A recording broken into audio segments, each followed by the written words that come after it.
What up? So I'm in my bathroom, and this, my friends, is the face of keratoconus. Well, to be more specific, it is the face of a swollen cornea due to keratoconus. So, yeah, my cornea is swollen. Don't know with what and why it's whitish blue, but I can no longer see out of this eye because it's swollen and messed up. So, I'm gonna stop showing that. But brings me to my subject of the day, which is I'm in my bathroom. Keratoconus. Keratoconus is a degenerative eye disorder. So what happens is your eye begins to change into a cone shape, and it distorts light. So when you see things, it actually is you either see multiples of things. One problem that I'm dealing with now is a sensitivity to light. So it can be natural light, sometimes it is artificial light, like being inside. More so natural light irritates me. It's kind of the lights in here are bugging me a little bit. And obviously with this, apparently your eye swells up and you might not see.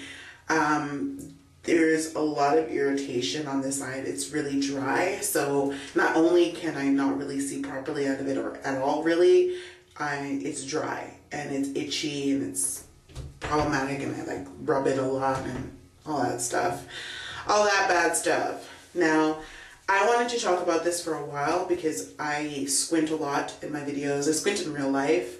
A lot of people think that I just need better glasses when I tell them, like, no, my eyes are fucked up. So glasses don't really solve it. I should wear glasses, but like for this eye, but this eye is so far gone that they are considering corneal transplant, which is one of 2 procedures that can be done on my eye.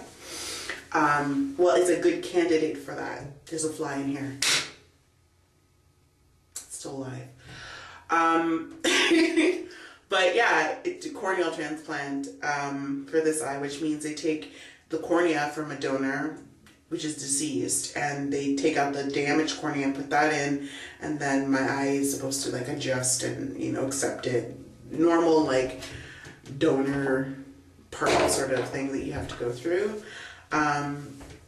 This one, which isn't that far gone, is a candidate for cross-linking, whereas where they take like a vitamin B supplement, I think it's, in some places it's saying riboflavin, I'm not entirely sure. I still have to talk to my doctor about it just to get a clear understanding. But they use a UV light and they sort of put this thing on it. What it does is they put your eye under UV light. It's there for like half an hour, and it sort of, I guess, bonds. It reverts whatever is going on. Well, not reverts, but stops the cornea from changing shape. Now, the reason why it is changing shape is because the cornea itself is thinning. So that allows it to be a little bit more malleable, and then it fucks up and turns into a cone. Yeah, my experience with it was I was diagnosed 2 years ago, 2012. I had lost my glasses, and I had just moved into a place like prior to that. I think it was like I'd been there for a year, had problems with my eyes, but couldn't find my glasses to save my fucking life. And I think I had been there for about a year. The summer that year, I decided, okay, I'm gonna go buy myself a new pair of glasses. I don't know where my glasses are. I've been looking all over the place. And when I walked into the eyeglass place, they had told me, yeah, your eyes are a little weird. I had always known that my vision was bad because ever since I was in elementary school and early adolescence, I had always had poor vision. And ironically, that's when it starts, usually in your adolescent years. But because I just thought I had fucked up eyes from the beginning, or it just didn't, my eyes weren't working the way that everybody else's was.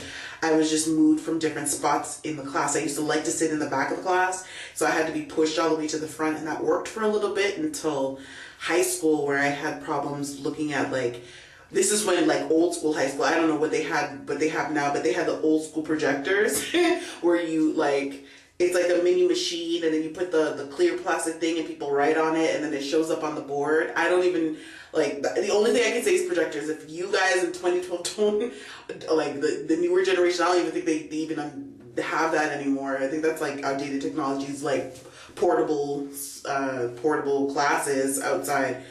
It's like, see, like, I'm speaking a whole different language to people, because I think they're getting rid of most of that stuff anyway. I couldn't see that stuff, chalkboard, anything that was like, and even moving closer to the board at one point wasn't really helping anyway. I just knew I needed glasses at that point, but I didn't know that my eyesight had gone that south so far. And because I didn't do, like, annual eye checkups and stuff like that, we just did not have the money for that. We didn't, and there's a variety of reasons as to why that never happened, but, I just wasn't able to get that addressed when it would have been most beneficial to me.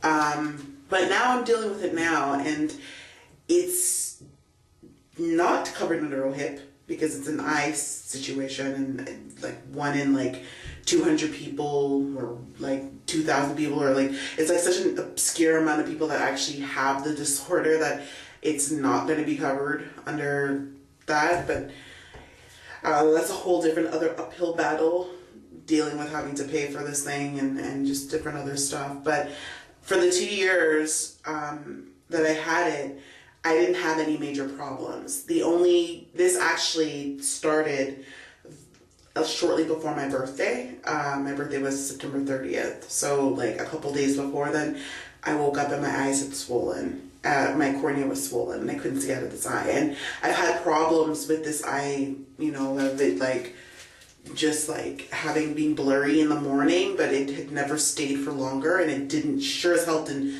develop a bump that was like white. So it was, now it's like my experience with it is a little bit different. It's and I think that's what let me loafed on doing it and getting the procedure done quickly, because I felt, well, I think this is as bad as it's going to get, and then it got worse. So, and that's the nature of the disorder, is that it can be good for like X amount of years, and then just one day, just like that, get worse.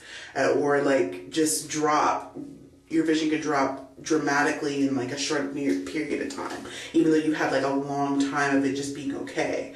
And I started to notice certain things that weren't sitting right with me, or vision starting to like wane a little bit in certain things that I could see before getting worse.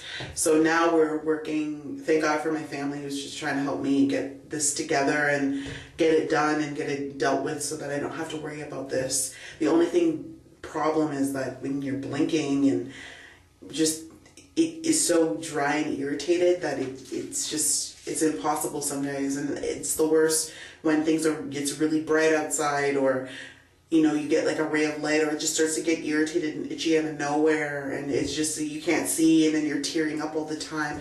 I have artificial tears, or like eye drops, is what the guy calls it, that I put in, but sometimes that doesn't even work anymore. And you know, it's just, I can see out of this eye. I've not totally lost my vision, and there are people who are in worse positions that don't have vision whatsoever, and there's no sort of way to deal with that. So yes, I kind of loafed it on myself, so I can't really